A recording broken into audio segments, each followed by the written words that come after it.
Aujourd'hui, c'est le dimanche de la joie.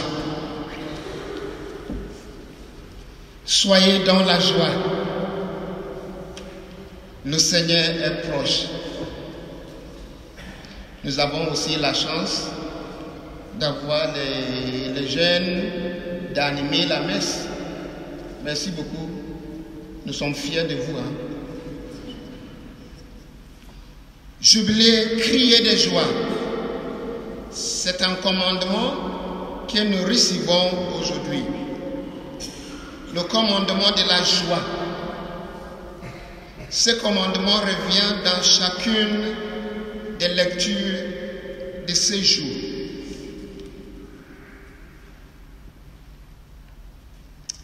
Vous êtes triste? Non, non, non, pas du tout.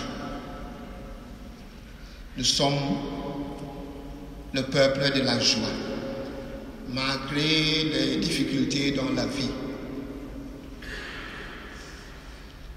Pousse des cris de joie, éclate en ovation. Réjouis-toi, bondé de joie. La raison de cette joie, c'est la présence du Seigneur. C'est la présence du Seigneur.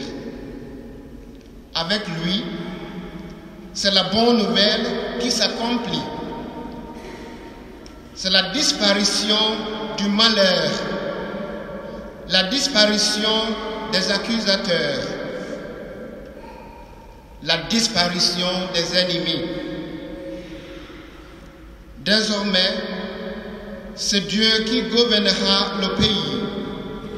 Il accompagnera son peuple, non seulement en étant avec lui, mais en lui. La joie de Dieu sera celle même de son peuple. C'est son amour qui apporte le salut. Bien-aimés, ce commandement de la joie, nous la trouvons aussi dans la bouche de Saint Paul. Soyez toujours dans la joie. Je le redis, soyez dans la joie. Ce commandement est accueilli du salut et de la joie du Sauveur. Malgré les épreuves qui l'accablent, l'apôtre Paul découvre une sérénité qu'il désire faire partager à ses correspondants. Les disciples de Jésus ne sont inquiets de rien. Encore, les disciples de Jésus ne sont inquiets de rien.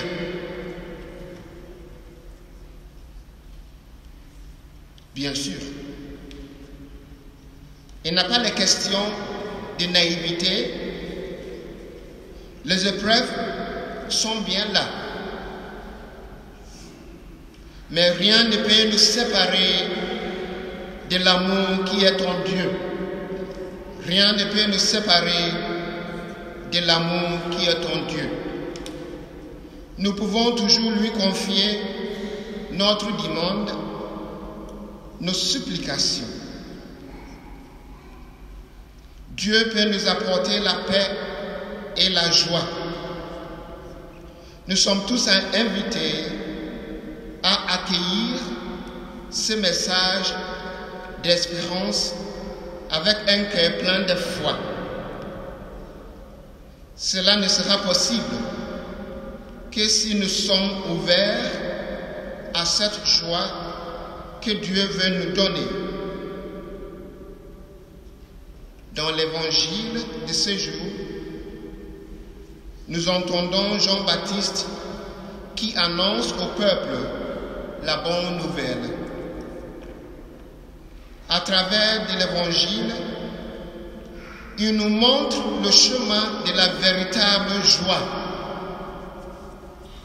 Il répond à la question des uns et des autres. devons-nous faire?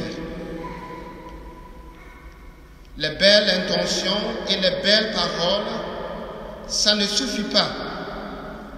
Ce qui est premier, c'est de faire. C'est d'agir selon les convictions de la foi. Nous attendons la venue glorieuse de Jésus-Christ. Il doit se nourrir chaque jour de l'Évangile et de la prière. Alors, que devons-nous faire?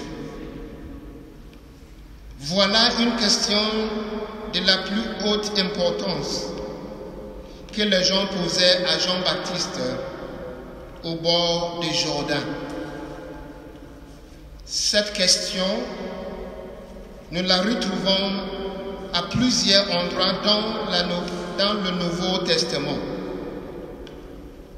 Un jour, Jésus a dit, « Ce ne sont pas ceux qui disent « Seigneur, Seigneur » qui entreront dans le royaume des cieux, mais ceux qui font la volonté de mon Père. »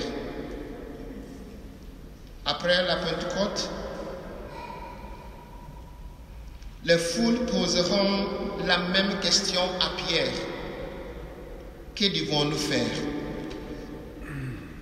C'est une manière de rappeler que la foi doit être agissante. C'est ainsi que nous pourrons accueillir le salut de Dieu. Cet amour qui est en Dieu,